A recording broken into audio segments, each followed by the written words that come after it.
Paz do Senhor Jesus Cristo seja convosco. Glória a Deus.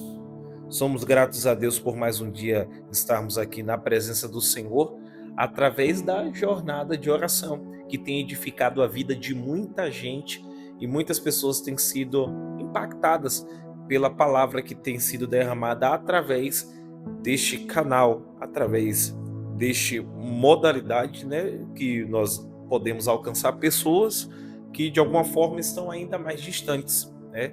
Não existem fronteiras para que o evangelho alcance alguém. E nós cremos no nome santo do Senhor Jesus Cristo que através dessa mídia social o evangelho vai chegar a pessoas que talvez nós nunca chegaríamos, mas o evangelho de alguma forma vai chegar. Essa palavra vai chegar até alguém. E dentro dessa expectativa do evangelho ser expandido, eu quero te convidar a se inscrever no canal se ainda não é inscrito, a ativar o sininho se ainda não ativou para receber as notificações de segunda a sexta-feira e ter uma semana ainda mais edificada na presença do Espírito Santo e compartilhar, como você já sabe, como é de costume que eu peço, compartilhar com 3 pessoas importantes. Agora eu gostaria que você compartilhasse com 3 pessoas que talvez você está com saudades dela. Você nunca mais viu ou nunca mais teve um contato com essa pessoa, mas você considera essa pessoa importante. Tem tempo que você não conversa com ela, tem tempo que você não a viu, mas é uma pessoa importante para a sua vida. Então compartilhe com 3 destas pessoas e eu tenho certeza que Deus vai impactar a vida de algumas delas, ou talvez de todas, né? Segundo a vontade do Espírito Santo. Eu quero compartilhar com vocês uma palavra, e será muito breve, e nessa leitura eu quero fazer 3 leituras de 3 textos aqui, de uma forma até a parafrasear, né? Fazendo um paradoxo, para que nós entendamos o que o Espírito de Deus tem a falar ao nosso coração. E eu tenho certeza que essa palavra vai mudar a sua história no nome santo do Senhor Jesus Cristo. Isaías, capítulo de número 53, versículo de número 7. Que diz o profeta Isaías: ele foi oprimido, mas não abriu a boca. Como um cordeiro foi levado ao matadouro, e como a ovelha muda perante os tosqueadores, ele não abriu a boca. Agora vamos para o Novo Testamento, João capítulo de número 1, versículo de número 29, que diz: no dia seguinte, João viu Jesus, que vinha para ele, e disse: eis o Cordeiro de Deus, que tira o pecado do mundo. Louvado seja Deus. E agora, para concluir, vamos a Apocalipse, capítulo de número 5, versículo de número 12, que diz: que com grande voz diziam: digno é o Cordeiro que foi morto de receber o poder e riquezas e sabedoria e força e honra e glória e ações de graças. Louvado seja Deus por esta palavra. Os 3 versículos que nós lemos falam e apontam para uma única direção e pessoa, que é a pessoa do nosso Senhor Jesus Cristo, que dentro desse texto tem tido como tipo, como a expressão, como um cordeiro, e nos traz um sentido de significado daquele que foi sacrificado, ou que foi oferecido, ou se ofereceu como sacrifício em favor de muitos, em nosso lugar, em redenção dos pecadores, porque ele nos amou primeiro, sendo nós ainda pecadores. Isaías, no Antigo Testamento, vai nos trazer um relato sobre a pessoa de Jesus Cristo. Só que ele traz, obviamente, dentro desse contexto profético, apontando como o Cordeiro, que é a pessoa de Jesus Cristo. Como alguém que foi entregue como ovelha muda alguém que fez a sua missão, cumpriu a sua missão sem reclamar, sem de alguma forma titubear, né? Sem de nenhuma maneira desistir daquilo que era o propósito. Já no Novo Testamento, no livro de João, discípulo amado, ele vai falar de João o Batista. E quando João o Batista viu a Jesus que vinha para ele e disse: eis o Cordeiro de Deus que tira o pecado do mundo. E eu quero, dentro desse contexto aqui, aplicar uma palavra para o seu coração. Jesus Cristo, ele morreu na cruz do Calvário por nossas vidas, ele entregou-se em nosso lugar. Jesus Cristo pagou a nossa fatura que estava em atraso há muito tempo. Jesus Cristo, ele debitou na conta dele aquilo que era para que nós pagássemos. No Brasil, nós temos o SPC, o Serasa, onde algumas pessoas encontram-se com seus nomes endividados, porque de alguma forma fizeram uma dívida tamanha que não conseguiram pagar.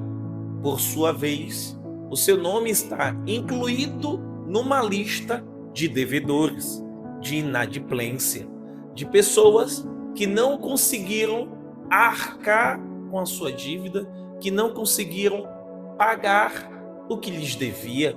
Portanto, assim, pessoas tais perdem muitos benefícios, pessoas tais ficam, como nós dizemos no Brasil, com o nome sujo, por conta de que não conseguiram quitar a sua dívida.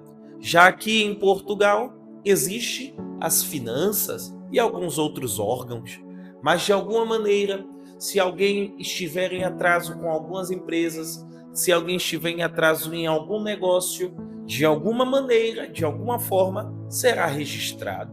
Será de alguma forma notificado de que está em dívida e que precisa quitar a sua dívida.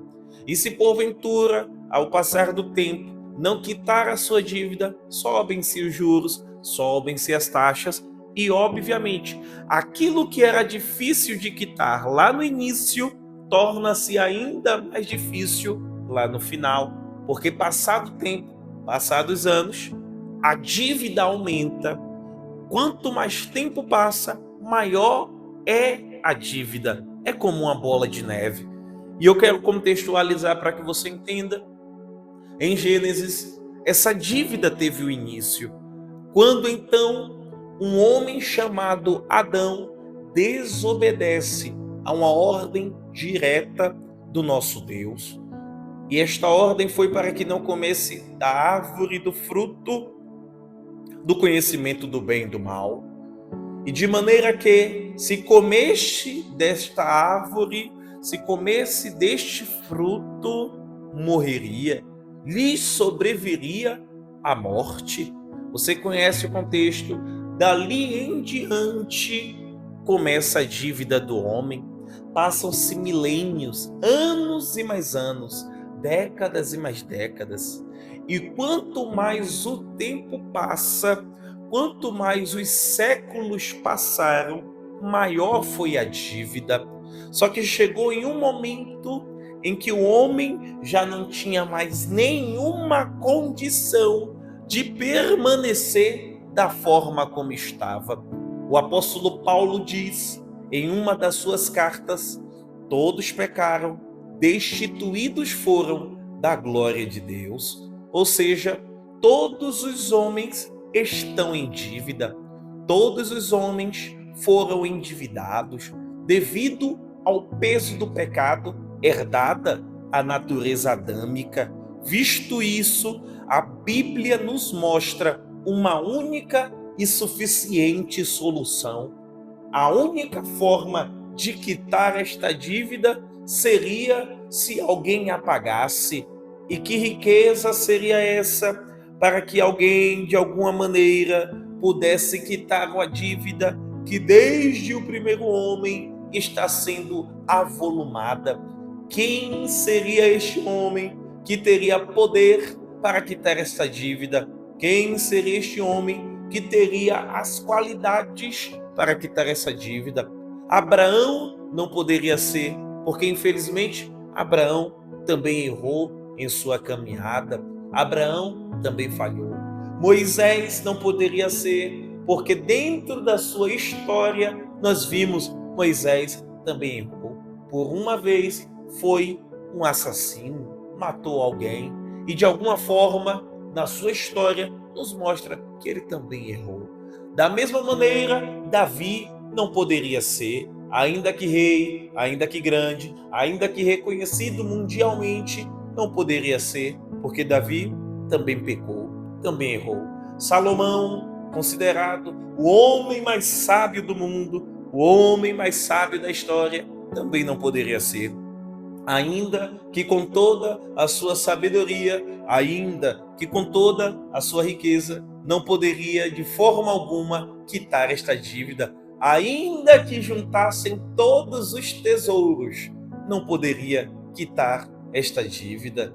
De acordo com toda a história, nós vemos o contexto de que o homem não poderia de forma alguma quitar essa dívida por si só. Teria que ser alguém perfeito, teria que ser alguém sem mancha, teria que ser alguém sem pecado, teria que ser alguém que tivesse riqueza tal, glória ao nome de Jesus, que pudesse quitar tamanha dívida. E aí é por isso que eu li no livro de Apocalipse, capítulo 5, versículo de número 12, que com grande voz diziam: digno é quem? O Cordeiro que foi morto. De quê? De receber o poder e riqueza, sabedoria e força, honra e glória e ações de graça. Só quem tem poder, só quem tem riqueza, tamanha abundante em plenitude, sendo pleno homem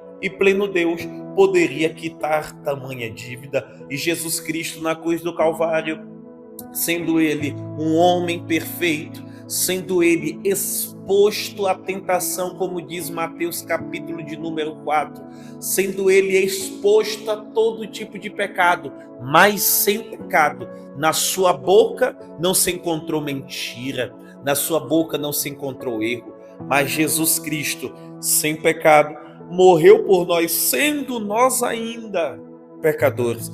E Jesus Cristo, morrendo na cruz do Calvário, ele vai selar aquilo que a morte não consegue desfazer.